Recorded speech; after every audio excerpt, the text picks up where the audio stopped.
আসসালামু আলাইকুম বন্ধুরা, কেমন আছো সবাই? আশা করি সকলেই খুব ভালো আছো। আজকের ক্লাসে আমি তোমাদেরকে শেখাবো পার্টস অফ স্পিচ সম্পর্কে। আশা করি ক্লাসটি করার পরে পার্টস অফ স্পিচ সম্পর্কে তোমাদের আর কোনো প্রশ্ন জানার বা বোঝার থাকবে না। তো প্রথমেই শুরু করি। চলো আমরা প্রথমে দেখে নিই যে পার্টস অফ স্পিচের অর্থ কী। এখানে পার্টস অফ স্পিচের অর্থ হচ্ছে বাক্যের অংশ। পার্টস অর্থ অংশ, অফ অর্থ এর, এবং স্পিচ অর্থ বাক্য। সুতরাং পার্টস অফ স্পিচের অর্থ হচ্ছে বাক্যের অংশ। তাহলে চলো আমরা ডিটেলসে জেনে নেই পার্টস অফ স্পিচ কাকে বলে। বাক্যে ব্যবহৃত প্রত্যেকটি শব্দকে এক একটি পার্টস অফ স্পিচ বলে। Every single word we use in a sentence is called a parts of speech. অর্থাৎ বাক্যে ব্যবহৃত প্রত্যেকটি অর্থবোধক শব্দকে এক একটি পার্টস অফ স্পিচ হতে হবে, পার্টস অফ স্পিচ হবে। তো প্রথমে পার্টস অফ স্পিচ হওয়ার জন্য একটি অর্থবোধক শব্দ হতে হবে। কেন অর্থবোধক শব্দ যদি না হয়, যেরকম যেই সেই শব্দ দিয়ে কখনো পার্টস অফ স্পিচ হয় না। মূলত পার্টস অফ স্পিচ হতে হলে বাক্যে ব্যবহার করা হওয়া লাগে এবং একটি অর্থবোধক শব্দ লাগে। অর্থাৎ পার্টস অফ স্পিচ তখনই হয় যখনই একটি বাক্য হয় এবং বাক্যের প্রত্যেকটা ওয়ার্ডের এক একটি অর্থ থাকে। Example, Karim is a good boy. এখানে প্রত্যেকটি ওয়ার্ড কিন্তু এক একটি পার্টস অফ স্পিচ। কেননা করিম এটা হচ্ছে নাউন, ইজ একটা শব্দ, এ একটা শব্দ, গুড একটা শব্দ, বয় একটা শব্দ, সবগুলো মিলেই কিন্তু একটা বাক্য হয়েছে। কিন্তু বাক্যের ভিতরে যে ওয়ার্ডগুলো আছে প্রত্যেকটা ওয়ার্ডই এক একটা পার্টস অফ স্পিচ। তো বন্ধুরা, একটা কথা তোমাদেরকে অবশ্যই মনে রাখতে হবে যে শব্দগুলো অবশ্যই কোনো না কোনো বাক্যের অংশ হতে হবে। আলাদাভাবে কোনো একটি শব্দকে পার্টস অফ স্পিচ কখনোই বলা যাবে না। অর্থাৎ সকল পার্টস অফ স্পিচে কিন্তু একটি ওয়ার্ড হয়, কিন্তু সকল ওয়ার্ড কিন্তু কখনো পার্টস অফ স্পিচ হয় না। পার্টস অফ স্পিচ মানে বাক্যের অংশ। ওয়ার্ড যতক্ষণ বাক্যে ব্যবহৃত না হবে ততক্ষণ এটাকে পার্টস অফ স্পিচ বলা যাবে না। আমি যদি বলি ওয়াটার, তাহলে সেটা কিন্তু কখনোই পার্টস অফ স্পিচ হবে না, কারণ এটা কোনো বাক্যের অংশ নয়, সম্পূর্ণ আলাদা একটি শব্দ মাত্র।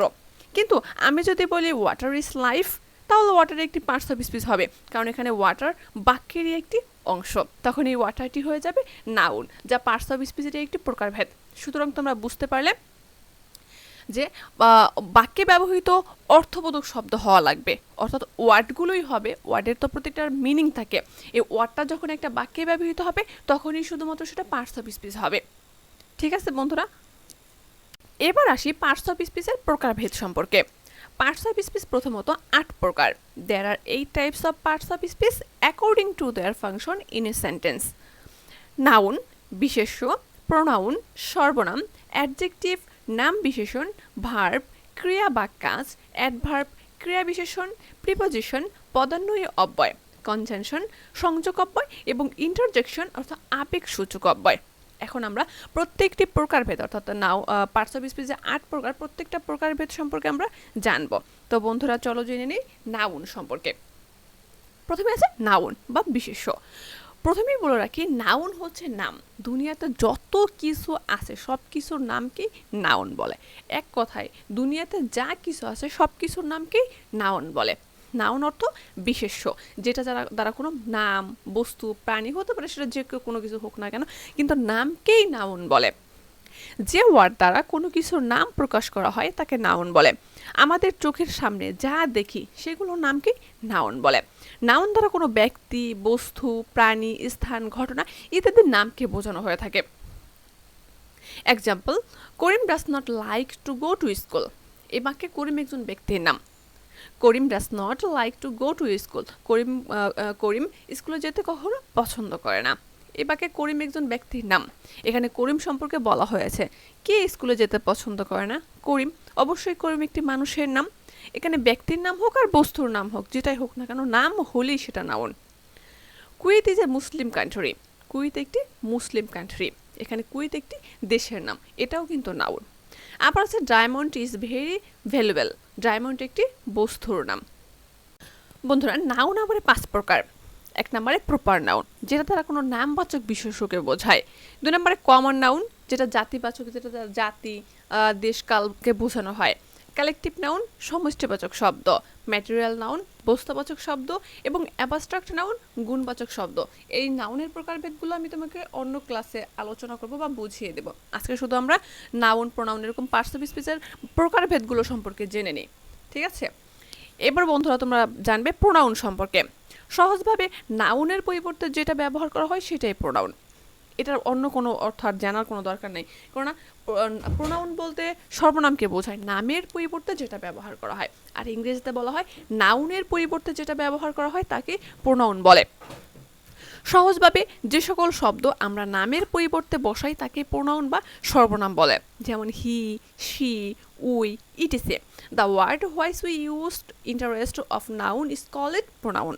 অর্থাৎ নামের পরিবর্তে যেটা আমরা বসাই ওটাকে প্রোনাউন বলে, কারণ একটা নাম বারবার একটা বাক্যে বারবার ব্যবহার করা যায় না, তাই নামের পরিবর্তে হি, শি এগুলো যোগ করা হয়, তাই নামের পরিবর্তে যে ওয়ার্ডটা যোগ করে তাকে সবসময় প্রোনাউন বলা হয়ে থাকে। যেমন করিম ইজ এ গুড বয়, এখানে করিম একটি noun. He goes to school everyday, এখানে সে প্রতিদিন স্কুলে যায়, এখানে কিন্তু করিম শব্দটি সেকেন্ড বার ব্যবহার করা হয়নি, করিমের পরিবর্তে তার সর্বনাম হি ব্যবহার করা হয়েছে। মোট কথা হচ্ছে নামের পরিবর্তে যেটা বোঝায় সেটাই প্রোনাউন। একটা বাক্যে যদি বারবার একটা নাউন ব্যবহার করা হয় তাহলে বাক্যটা খারাপ লাগে, বা বারবার নামটা বলতেও খারাপ লাগে, বাক্যেরও একটা সৌন্দর্য আছে, সেই জন্য নামের পরিবর্তে প্রোনাউন ব্যবহার করা হয়ে থাকে। এবার আসি বন্ধুরা আমরা অ্যাডজেক্টিভ সম্পর্কে।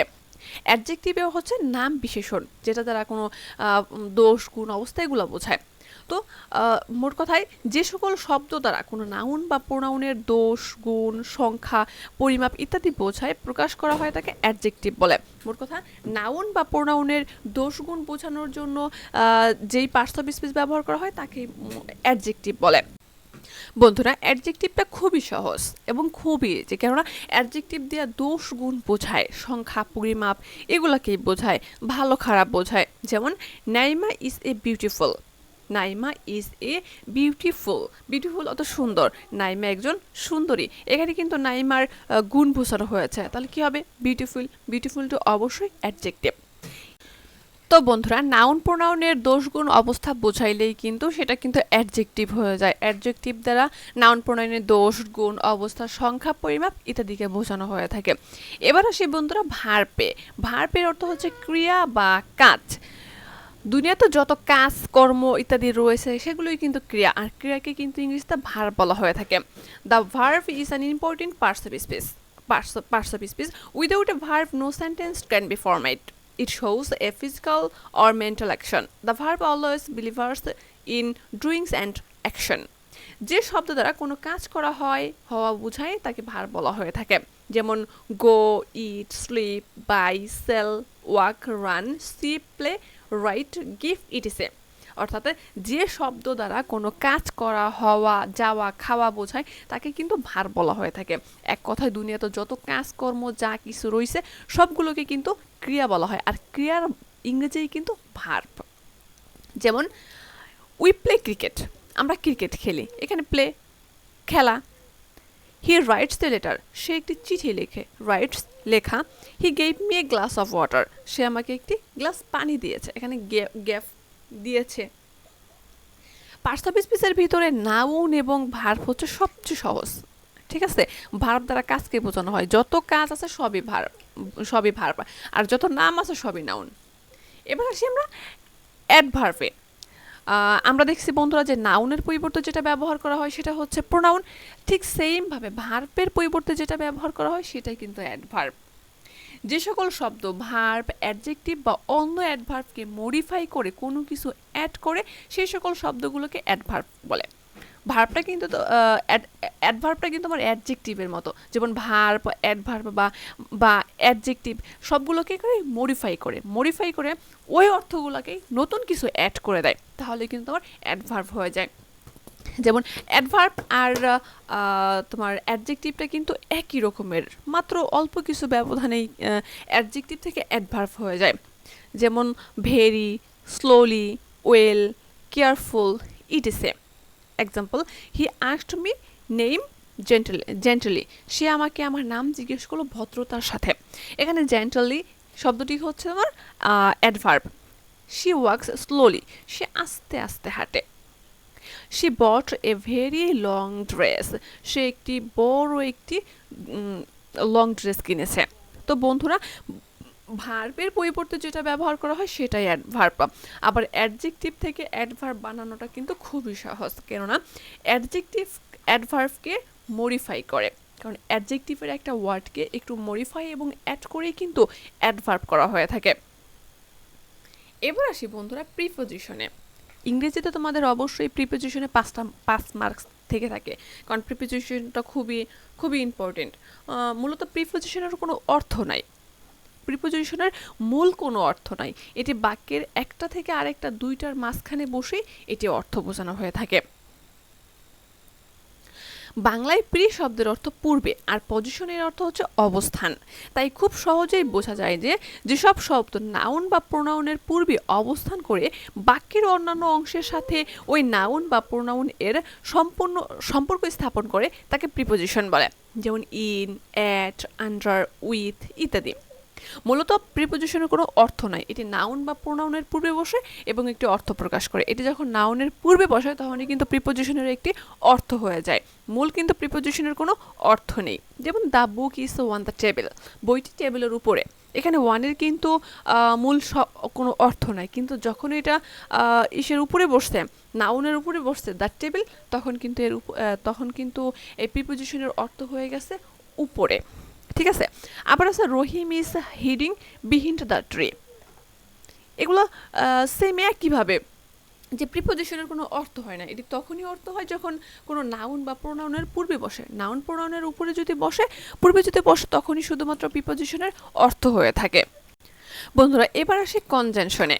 কনজাংশনের অর্থ হচ্ছে সংযোগ সূচক অব্যয়, যে ওয়ার্ড একাধিক শব্দ, বাক্য কিংবা ক্লুকে সংযুক্ত করে তাদেরকে কনজাংশন বলে। কনজাংশন কিন্তু প্রিপোজিশনের মতো, কিন্তু প্রিপোজিশনের হচ্ছে নিজস্ব কোনো অর্থ নাই, এটা নাউন বা প্রোনাউনের পূর্বে বসে। আর কনজাংশন হচ্ছে দুইটা বাক্যকে একটা শব্দের মাধ্যমে একত্রিত করে ফেলে, যার ফলে দুইটা বাক্য একটা বাক্যে পরিণত হয়। ওকে, তো কিন্তু কনজাংশনের কিন্তু নিজস্ব অর্থ রয়েছে, যেমন অ্যান্ড, অর, বাট, ইয়েট ইত্যাদি। Example, Shafi and Sourav are good friends. Shafi এবং সৌরভ খুবই ভালো বন্ধু। এখানে অ্যান্ড, যেমন শাফি একটা নাউন, সৌরভ একটা নাউন, এখানে দুইটি নাউনের মাঝখানে অ্যান্ড যুক্ত করে দুইটি বাক্যকে একত্রিত করে ফেলছে এবং একটা বাক্য বানিয়ে ফেলছে। Akash is a boy but Mou is a girl. Akash একজন ছেলে, কিন্তু মৌ কিন্তু একজন মেয়ে। এখানে কিন্তু দুইটা বাক্য ছিল, যেমন আকাশ ইজ এ বয় একটা বাক্য, মৌ ইজ এ গার্ল দুটা বাক্য, কিন্তু দুইটা বাক্যকে বার যুক্ত করে একটা বাক্য বানিয়ে ফেলছে।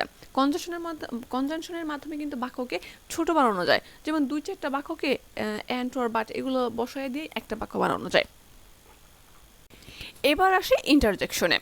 পার্টস অফ স্পিচের ভিতরে সর্বশেষ প্রকার হলো ইন্টারজেকশন, এর অর্থ আবেগ সূচক অধ্যায়। এটাও একটি মজার একটি পার্টস অফ স্পিচ, কারণ এটা দ্বারা আবেগ, মনের ভাব, ভালোবাসা এগুলো প্রকাশ পায়।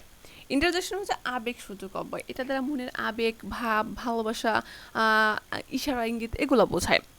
ইন্টারজেকশন হচ্ছে হঠাৎ করে মনের আবেগ কিংবা অনুভূতির কোনো পরিবর্তন প্রকাশ বোঝায়, যেমন হুররে, অ্যালাস, অফ, ব্রেভো, ওয়াচ, etc. Example, alas, her father is great. Hurray, we have won the game. What beautiful she is.